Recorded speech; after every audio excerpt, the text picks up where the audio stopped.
Hello and welcome everybody to our webinar, Zero Trust and Identity Resilience, why IAM without ISPM is just reactive.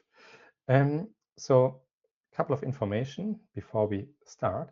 So you are all muted. The webinar is recorded and will be shared afterwards with you. And we have a Q&A session at the end of the webinar. So please feel free to ask questions all the time. We will pick them up at the end and go through it. Yeah, and I'm very excited to be here today with Henrique. Henrique, do you want to introduce yourself? Hello, Andre, and hello, everybody. No, it's a pleasure to be here. Thank you so much for the invite. Thank you, IC Consult. So as Andre introduced me, I'm the Senior Vice President of Saviynt. I've been there for almost a year and a half now, in charge of our strategy, our advisory board as well, for our strategic advisory board members of Saviynt. I'm also in charge of our analyst relations, so all the good stuff that we do with Gartner, Forrester, all the other analysts, but also our competitive intelligence. So looking into the future of Saviynt as a company, our product roadmap, we're going to be talking about this very exciting topic here that Andre and IC Consult pick it up on ISPM. Before all that, I was a Gartner analyst for more than 5 years, covering identity and access management, IGA, IAM, access management, all this good stuff. So for me, it's a big pleasure. Thank you, Andre. Thank you, Henrique, for being here together with me today. Yeah, I'm Andre, CTO of IC Consult. So I take care of our strategy, of our landscape of partnerships.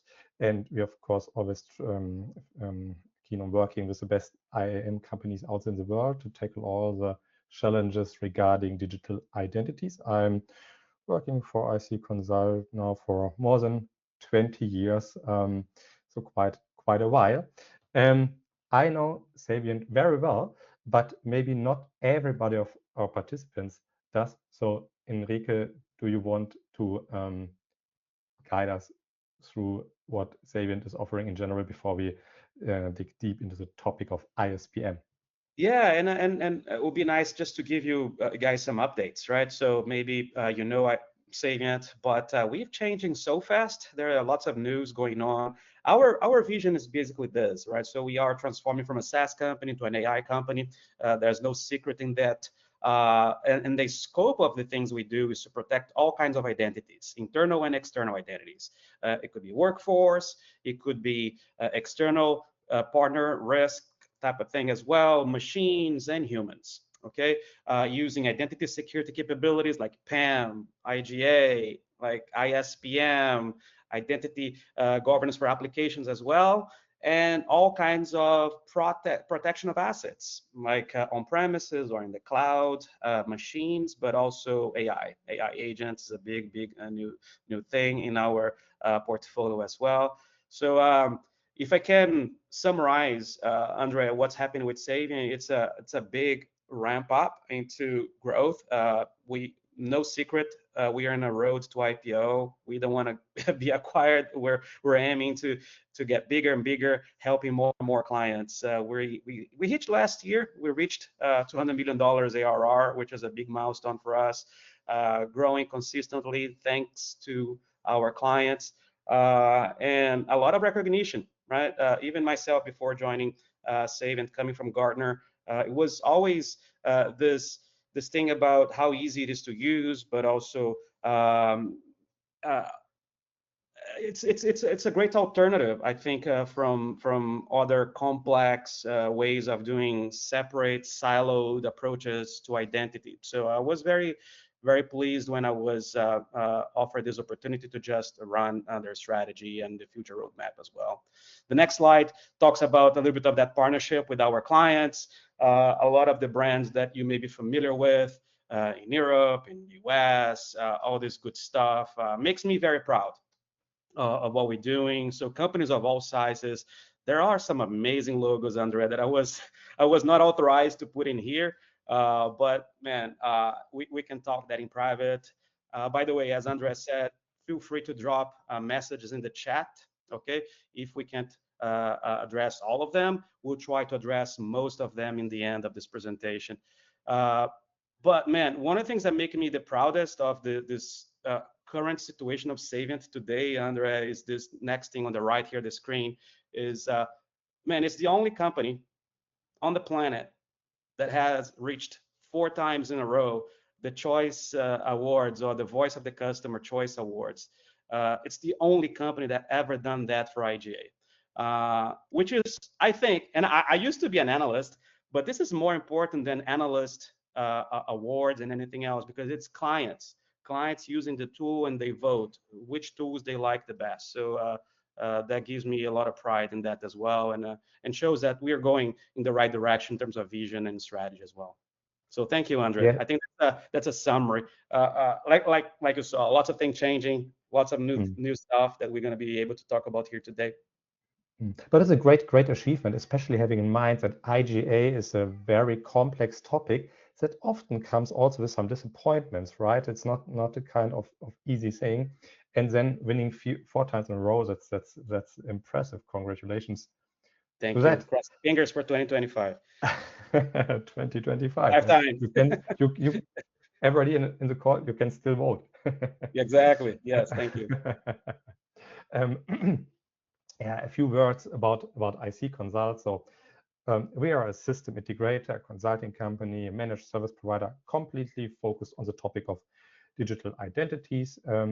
We cover all areas.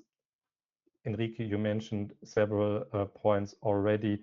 It's not just about workforce, about customers, about business partners. It is also about machines, IoT, connected devices, and of course, agents. Yeah. So exciting topic. And the other aspect is we're not just delivering projects.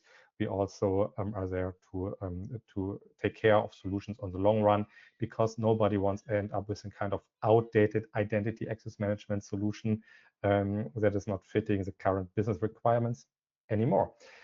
And that's it about our companies. Now let's jump directly into the topic and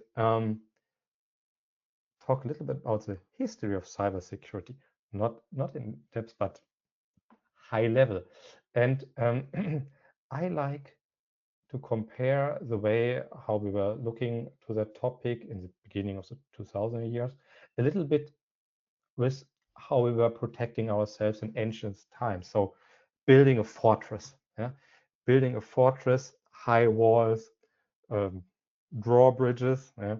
And then making sure that only people are allowed to enter the fortress that we want to have in there. Yeah? So, and of course, the attackers are looking, hey, how can we get through the wall? And in our IT cybersecurity world, it's about really scanning everything, any exposed port, services available, servers out there in the internet, and try to figure out, are there vulnerabilities to get into that. Yeah? And there were a couple of investments happening in the last decades to really having a lot of intelligent systems in place that are able to detect this an attack is ongoing, detecting a scan at a very early stage.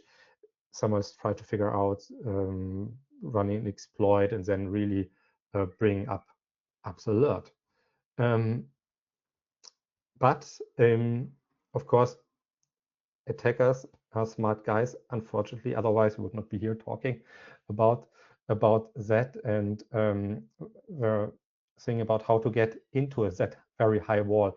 And they didn't have to figure out something completely new. Couple of thousand years ago, there was an approach with a Trojan horse. I think it was an idea of Odysseus, and bringing in some threat actors inside that fortress. And Trojan horse is of course not built with wood, but as mail attachments, as USB tokens placed in front of the buildings, or as downloads of free software. These are the Trojan horses used to get inside the very well protected fortress, and now to be able to do harm as an attacker.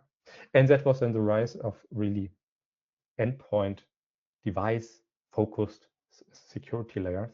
So being able to detect an attack very, very fast because malicious software is executed, isolating the device, stopping the attack. So bringing down the soldiers that are leaving the Trojan horse very, very fast.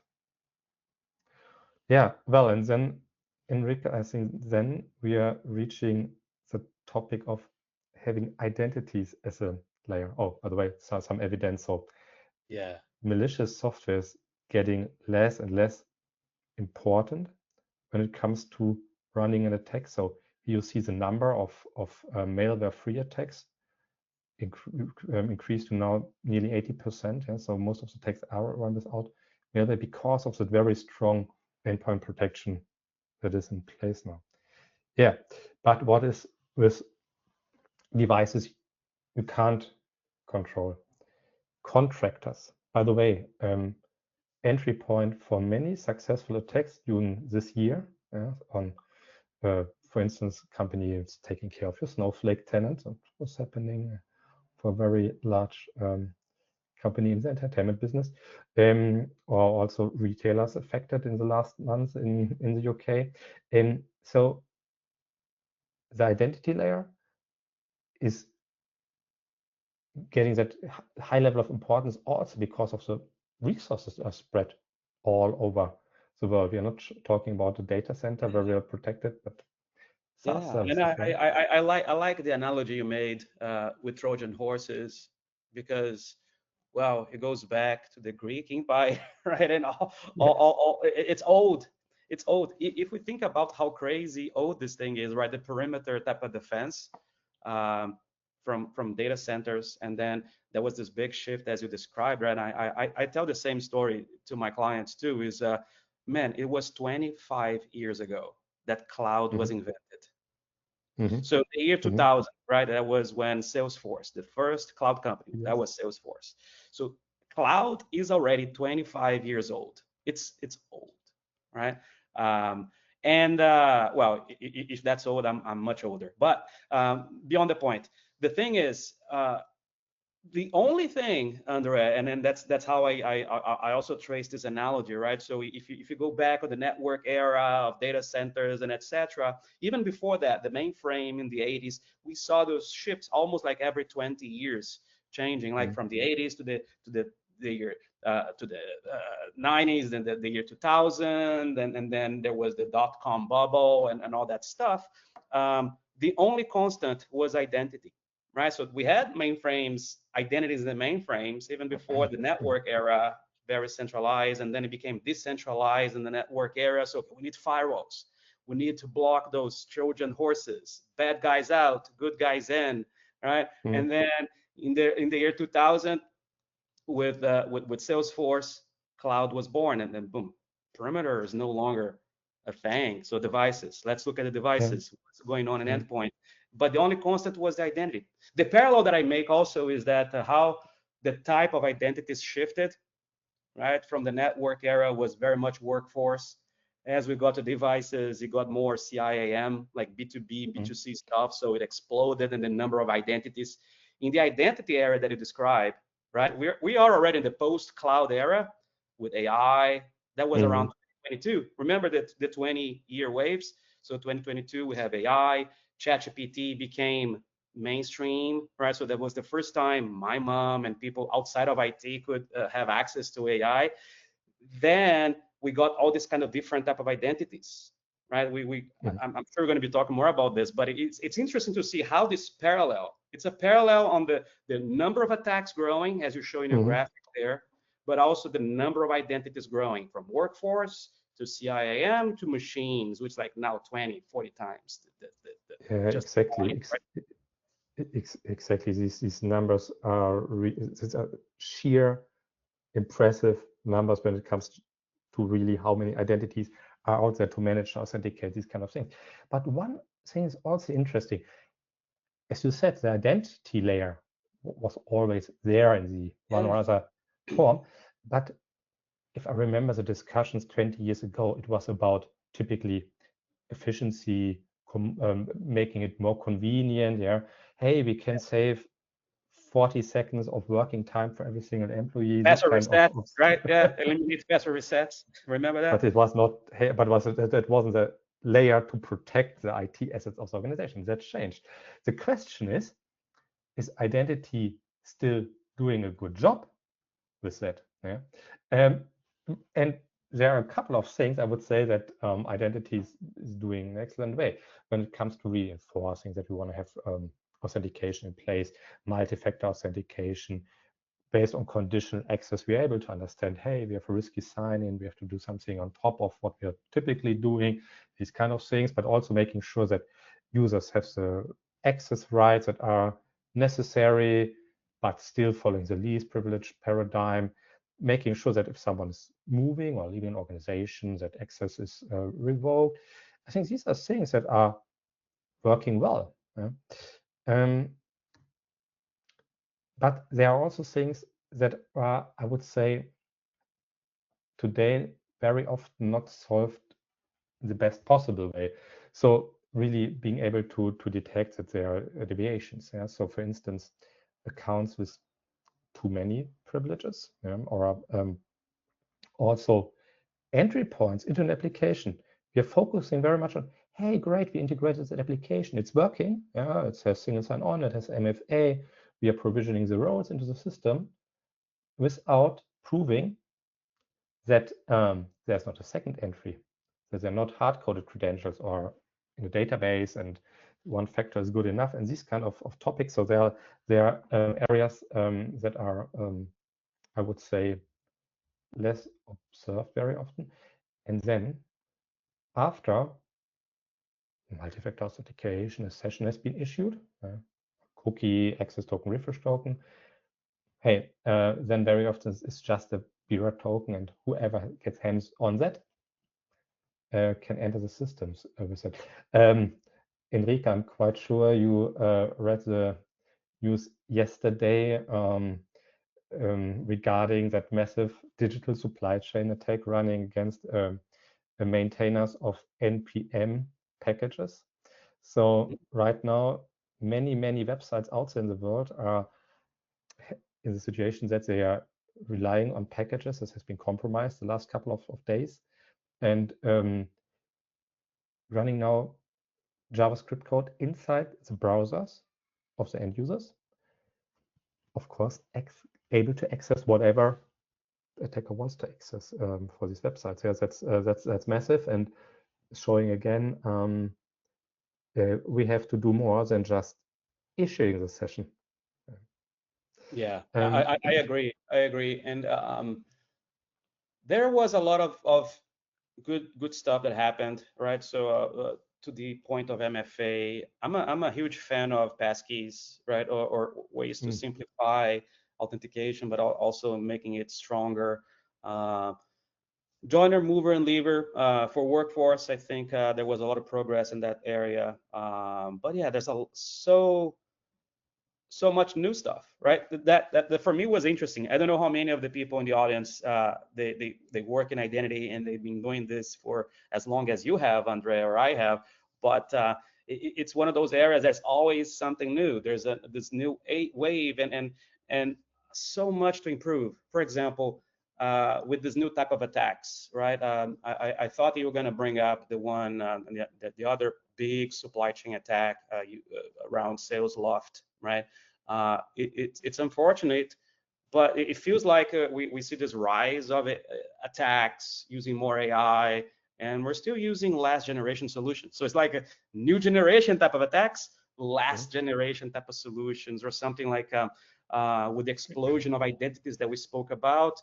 And I still come across a lot of organizations, and I'm talking about large organizations, where they still have manual processes for approvals, for certifications, because, well, they can automate a big chunk of joiner movers and levers, but not all apps are integrated. Or things like the attack surface getting bigger, right? But at the same time, bringing these new applications or onboarding apps, it's so expensive, it's so hard. And a lot of companies still thinking about security from a perimeter point of view, right? I think that's the the big message I think we're conveying here on the stats you're bringing up is that we can't survive by applying yesterday's controls to this type of problems, because the problems are shifting. The attacks are becoming more decentralized. And that's perhaps another fundamental issue that I see in the concentration of the IAM risk in just a few IDPs, right? So it is a challenge. I don't have a solution today for this concentration risk of IDPs for SSO, et cetera, because that's the best we have today. But we got to think of other ways that are more decentralized as well.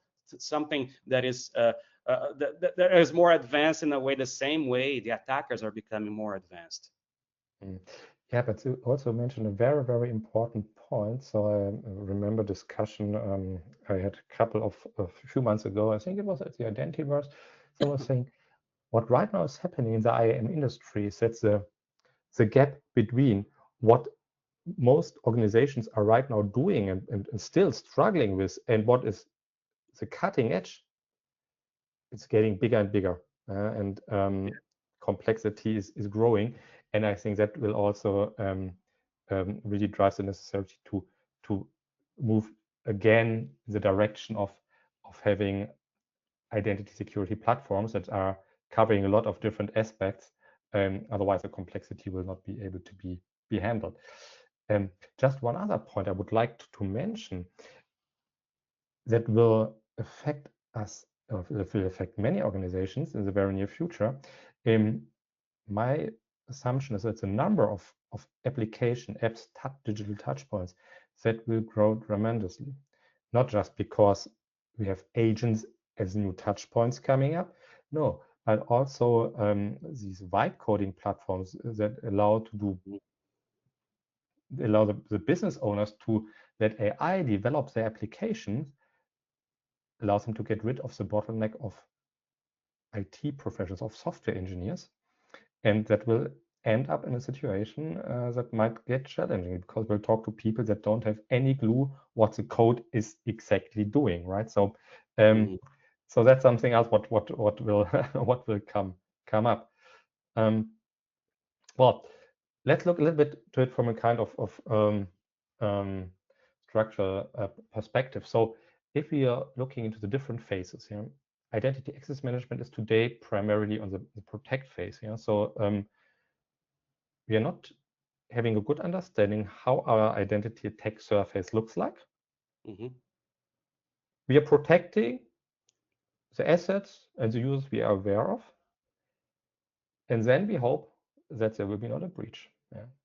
Yeah, that's how I describe it to my clients too. It's this very tall wall. We build this wall, right? But we're not identifying, are there any cracks in the wall? All right. And in the same way, is somebody jumping that wall? Is somebody trying to punch a hole through the wall? Exactly. Now it's about identifying the cracks in the wall, also being aware, hey, where are the assets we have to protect? What are the identities we have to take care of? And this is the topic of identity security posture management. Of course, there are more areas to cover. I just go briefly over it, and then we'll focus a little bit on the ISPM part. So first of all, we have the detect and response areas we want to focus on, but also we have to make sure that we align what is happening on the other layers as well, right? You cannot just look into identities, ignoring devices, ignoring data and workloads. So especially the topic of workloads when it comes to agents is something that will cause a lot of additional work to IAM teams today, and we'll do that in the very, very near future. And when it comes to ITDR, identity threat detection and response, of course, it has to go hand in hand with this understanding of what is happening on the network layer, what is happening on the device layer, because attackers will switch and wherever the weak link is to move forward for lateral movement. So that landscape can help you a little bit to understand where are areas where integrations might be missing or capabilities are missing at all. And now let's look a little bit into the architecture of ISPM, Identity Security Posture Management. So it's about getting an understanding what are potential attack paths into your IT landscape. For instance, because you have weak configurations in your identity provider component. Yeah? So there are capabilities that are focusing in particular on that, or you have users with really too much privileges they should have. So for instance, group memberships privileges that belong to kind of tier 1 account, but it's on a tier 2 account, these kind of things, and that are Active Directory focused, yeah? Or things are going wrong at a SaaS provider. Yeah. So for instance, your Snowflake tenant isn't enforcing MFA, and there's a login directly in a SaaS component possible without going through your identity provider, or a huge exception list, and so on and so forth. And then, of course, custom applications, systems built for you, but with other ways to authenticate than going via the central system, with other way to get privileges than via requesting them in the IGA system. And getting an understanding of that, knowing what do I have, what is protected according to my guidelines, my policies, best practices, and what not. And Henrique, I would be very excited to get your perspective on how Saviynt is trying to deal with that massive challenge. Yeah, because it is something new, guys, right? So whenever we approach discussions around, hey, how are you doing within your IAM program today? Most people, they don't have a good answer for that. Most leaders say, I think we're doing well, but they don't know for sure until either they get breached or either they run an assessment or they fail an audit, right? Which is kind of, you don't want to do that. You don't want to know last minute. So to Andre's point, ISPM is that thing that sits before everything happens, right? So he's in the preparation. As my grandmother would say, it's always easier and cheaper to prevent than to remediate, right? Find those cracks early. So where ISPM fits in this big or bigger picture of IAM or identity security, we call it. The analogy I use is a fitness tracker. It's an Apple Watch. If your laptop, if your phone are the things you use to work every day, the Apple Watch is ISPM. In a sense that, for example, how do you know if you're taking enough steps every day to be healthy? Even during the pandemic, are you washing your hands for 20 seconds? The watch had those type of sensors to let you know this kind of stuff. Are you getting enough sleep?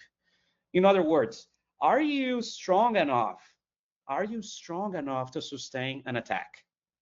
And a lot of times organizations, they are making huge investments in privilege access management or IGA and external identity management, even privilege access management.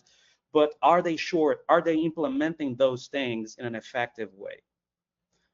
The answer is no. It's very hard to tell, right? There's no such thing that monitors itself. So the same way that the watch gives you this additional surfacing of metrics, but also a trend, say, hey, you are getting slower, right, in your daily steps, or hey, you're not getting enough sleep, or you're getting less sleep than you got last month. Those type of metrics are super important for CISOs, for IAM leaders to take a look at their program. Is my program that I run with IEC Consult or any other consulting firm, is it getting healthier?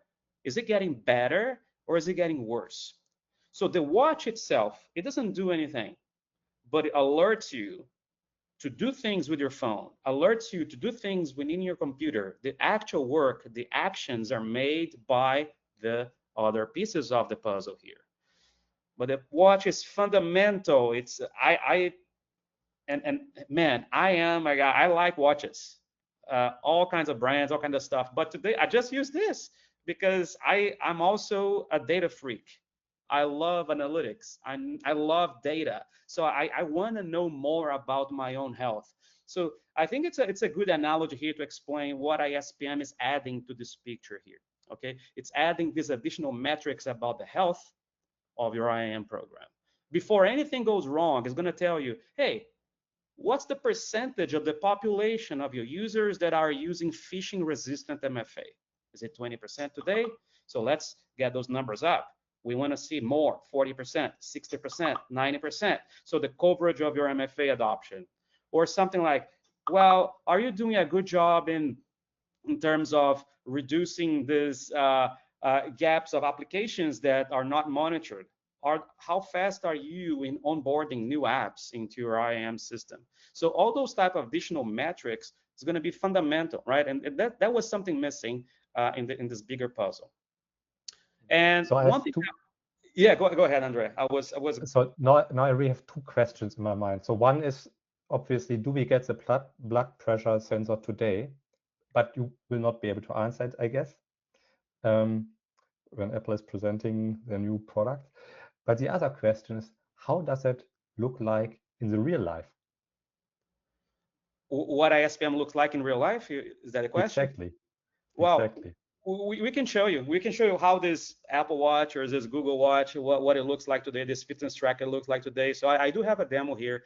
But before we jump in, I also, man, and this comes from my days at Gartner, and people who know me from that time, I really like to use this kind of analogy just to break down difficult type of concepts, especially something new like this, but also to demystify buzz, right? The buzzwords.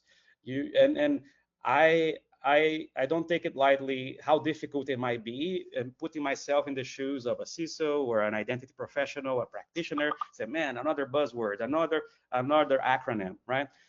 And vendors are part of that challenge as well, right? So, but you may have heard about new next generation IGA or ISPM and ITDR. So the idea of this conversation today, and that's why I like so much that Andre invited me here, is that we get the opportunity to demystify that as well.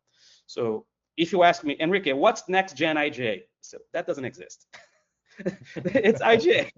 There's IGA, and there's another thing called ISPM that sits besides IGA, right? So that's something that you use before the IGA gets into that line of protection that Andre just showed. So I do have something to share with you guys, what ISPM looks like in real life. So let me go and share my screen real quick here.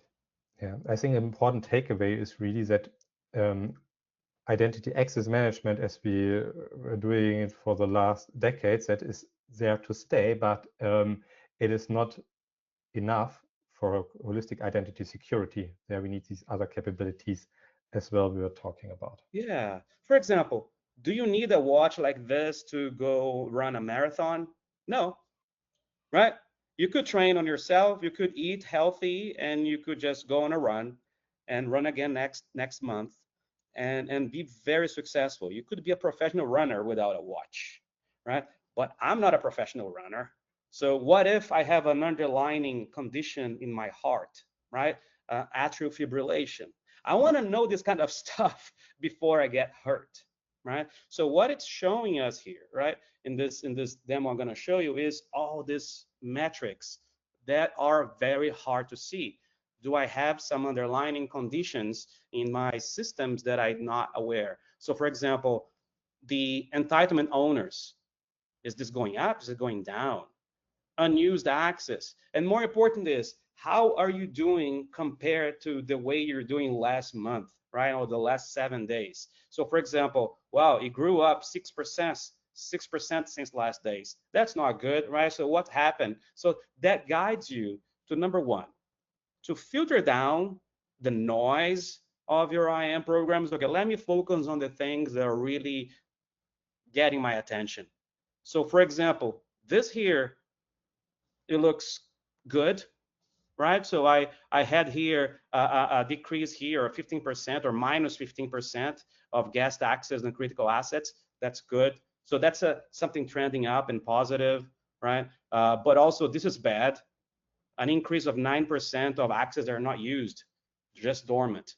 So what it gives you is that ability of very quickly surfacing metrics that are hard to find. For example, applications. I can see, for example, within Salesforce, all this underlining things happening from users, their accounts and entitlements, to the things that are risky to them. And the idea of ISPM is not showing you a pretty graphic. The idea of ISPM is to enable you to prioritize and rank by risk. So as you can see here, is highlighting in red the things that you should be paying attention at.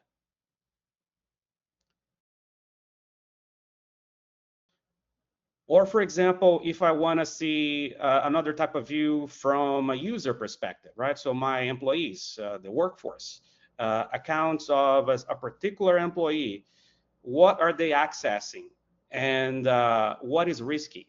So everything looks cool around their office and the SAP, but Salesforce looks suspicious, especially this data access over there. Those things are super hard to find out just by looking at your IGA platform or looking at your Okta environment. And there's one other aspect. So how many SaaS resources are you using? Yeah? And does the identity team have a clear understanding what does a specific entitlement for that SaaS vendor exactly mean? This might be the case, but there's so much change going on. So it's difficult to follow that. Therefore, it's really also that kind of insight in getting understanding on what your providers are doing, because typically the people that know that in detail are not the identity guys. They are not highly interested in the topic of authorization, and the identity professionals often don't have the detailed understanding of less well-known entitlements of specific SaaS services. Exactly, Andre, and especially because of what we spoke about the explosion of number of identities and the number of entitlements. Guys, this is growing at speed of AI, right? To Andre's point, anybody can vibe code an app today, which is good, right? It's more power to them. As I call that the citizen developer or the citizen security engineer. So they can create those apps, but they're not security engineers. They're not identity engineers. So to find this type of exception is the only way to combat that.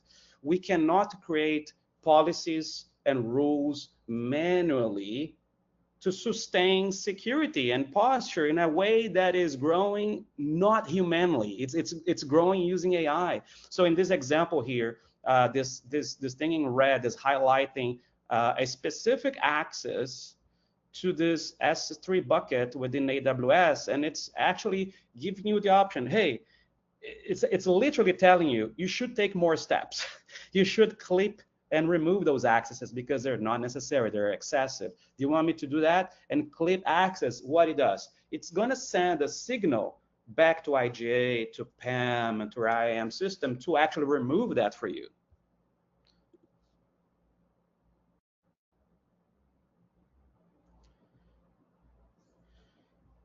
So the idea here is to have that type of companion, like I said, like an Apple Watch. If you go to work today and you are an IAM practitioner, I also expect one day that you're going to be able to use something like this that we launched, our Copilot. It's an AI, a Gen AI type of interface. I say, hey, this is good, but I want to find something specific. I want to search for something, or I'm investigating something, or something like, hey, I'm walking my dog. Okay, I'm getting ready for work. Just tell me what are the top 10 risks that I need to work on when I get to the office. So when I get to work, what should I look at? So you can ask AI on that type of stuff. And ISPM will be the first point of integration with a human, for example.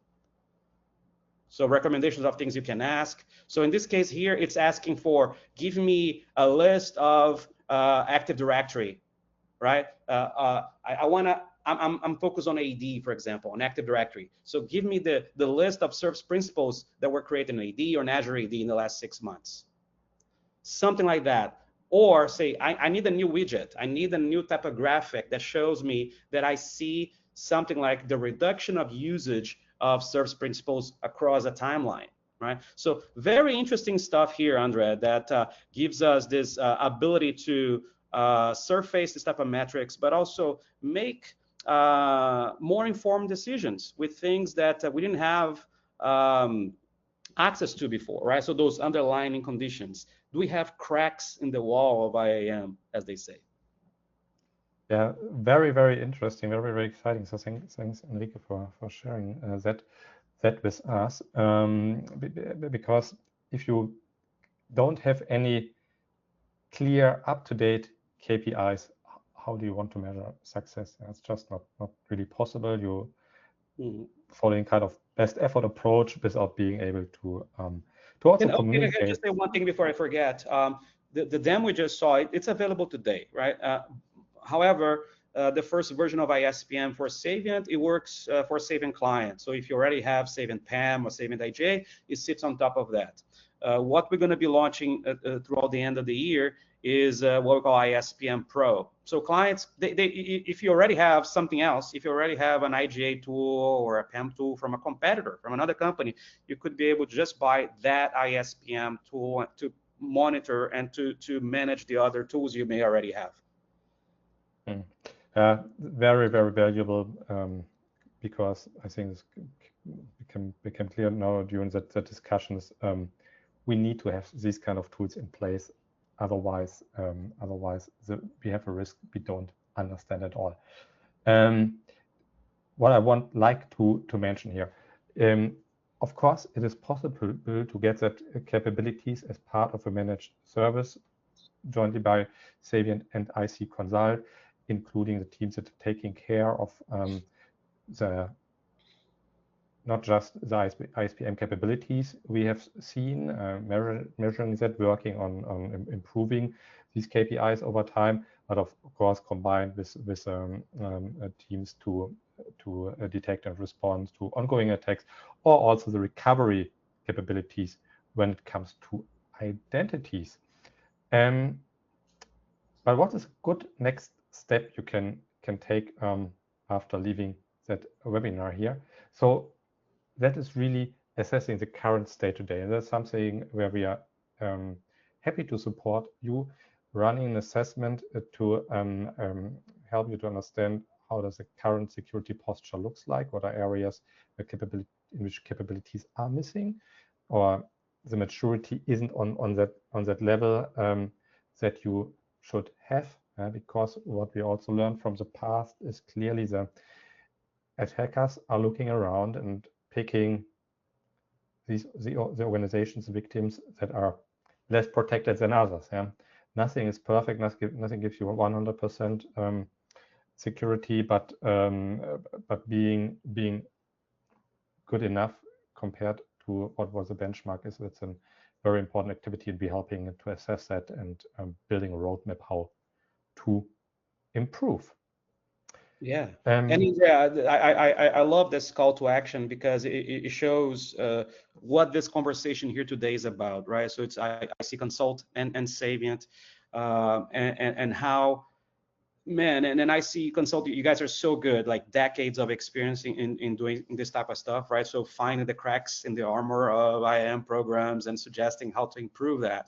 And the idea here of this partnership that Saviynt together with IC Consult is that, man, you need like laser guns or something more modern, right? That can help augment what humans are capable, right? So our cognitive overload, it can reach to a point that it gets too complex to just humans. So with all the amazing methodology that IC Consult brings, what we are bringing with them is that you can also use Saviynt tools like ISPM to help throughout that assessment, right? So finding out these needles in the haystack, the invisible things. And I think that, which was the core of this presentation, right, Andre? Don't wait to be reactive, right? So if you know you're going to be racing a marathon, you don't want to get hurt, right? During that race, you want to be sure you're ready to sustain that race. You want to be sure you can finish that race. So that's the Apple Watch. That's the fitness tracker, together with the assessment here that IC Consult is also offering here, which is amazing. So combining human AI from ISPM, I think that's a great combination. That makes me proud as well.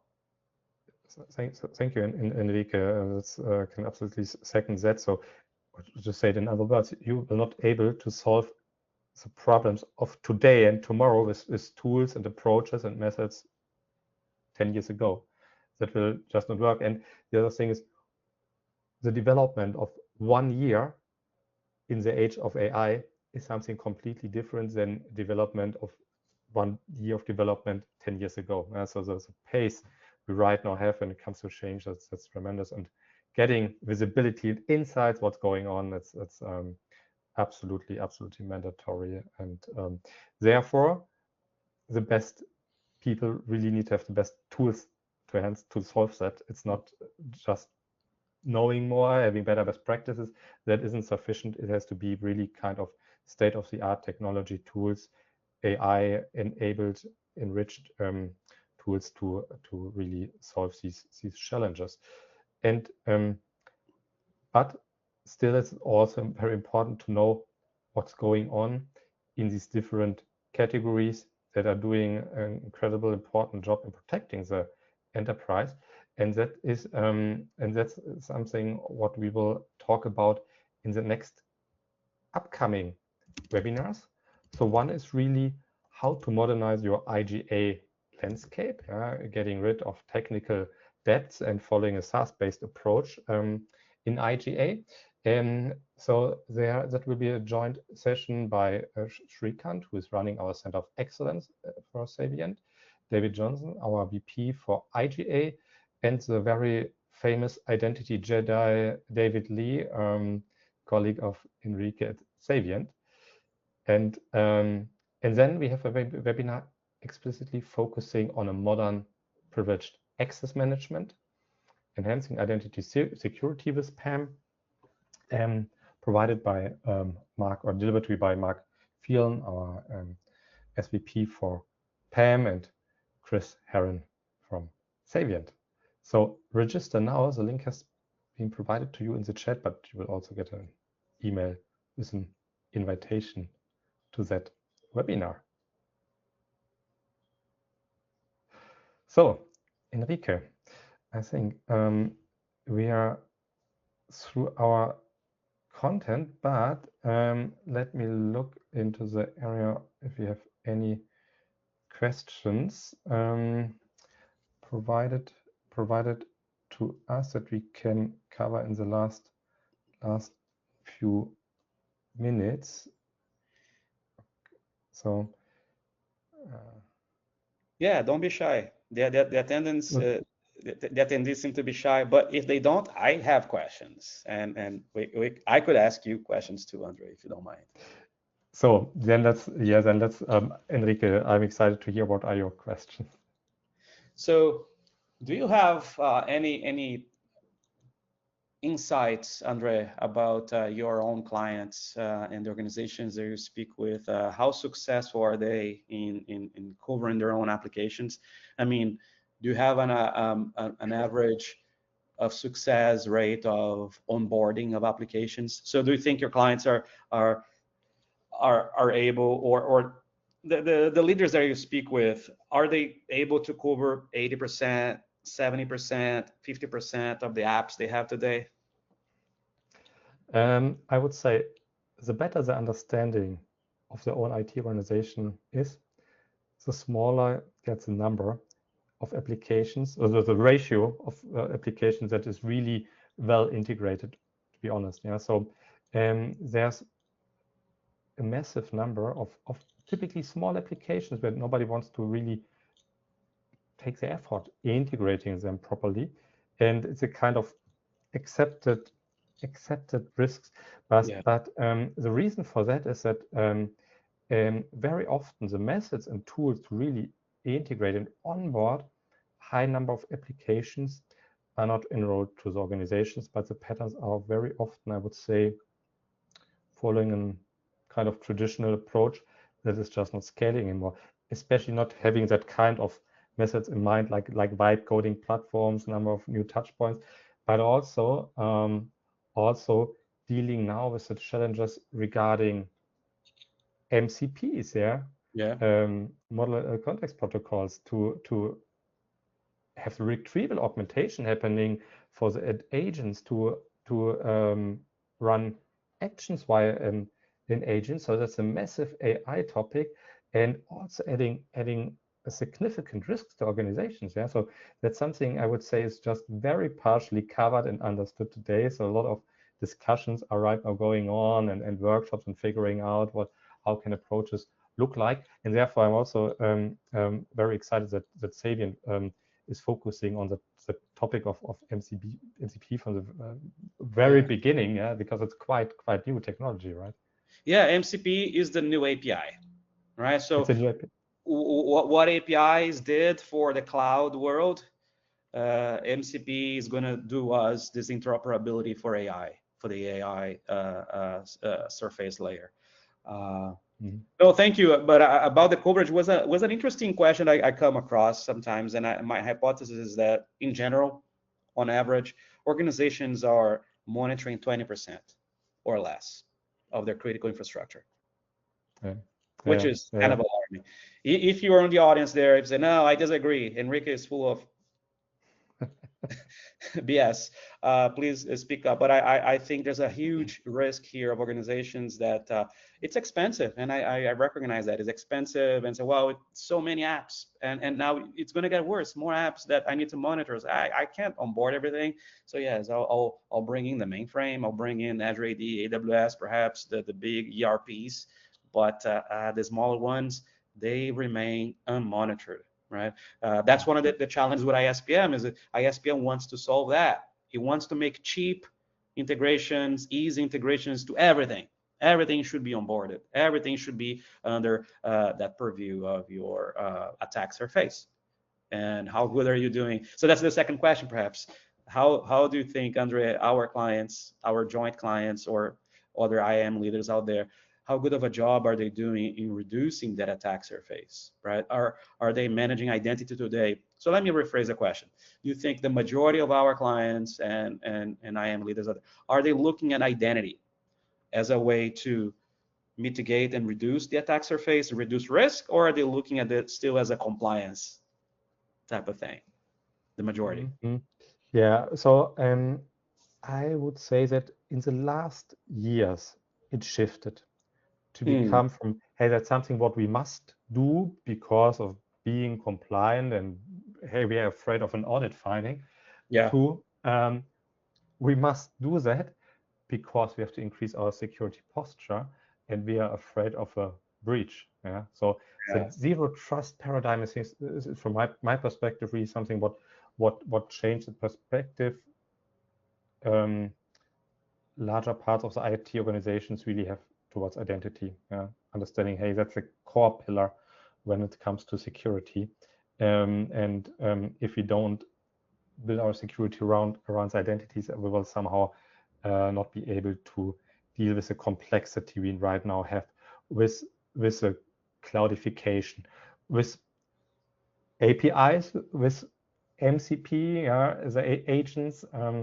There we need to have to bring the identity layer in place. So therefore, I really like that perspective changed. But at the same time, level of complexity and pace of development reach a complete different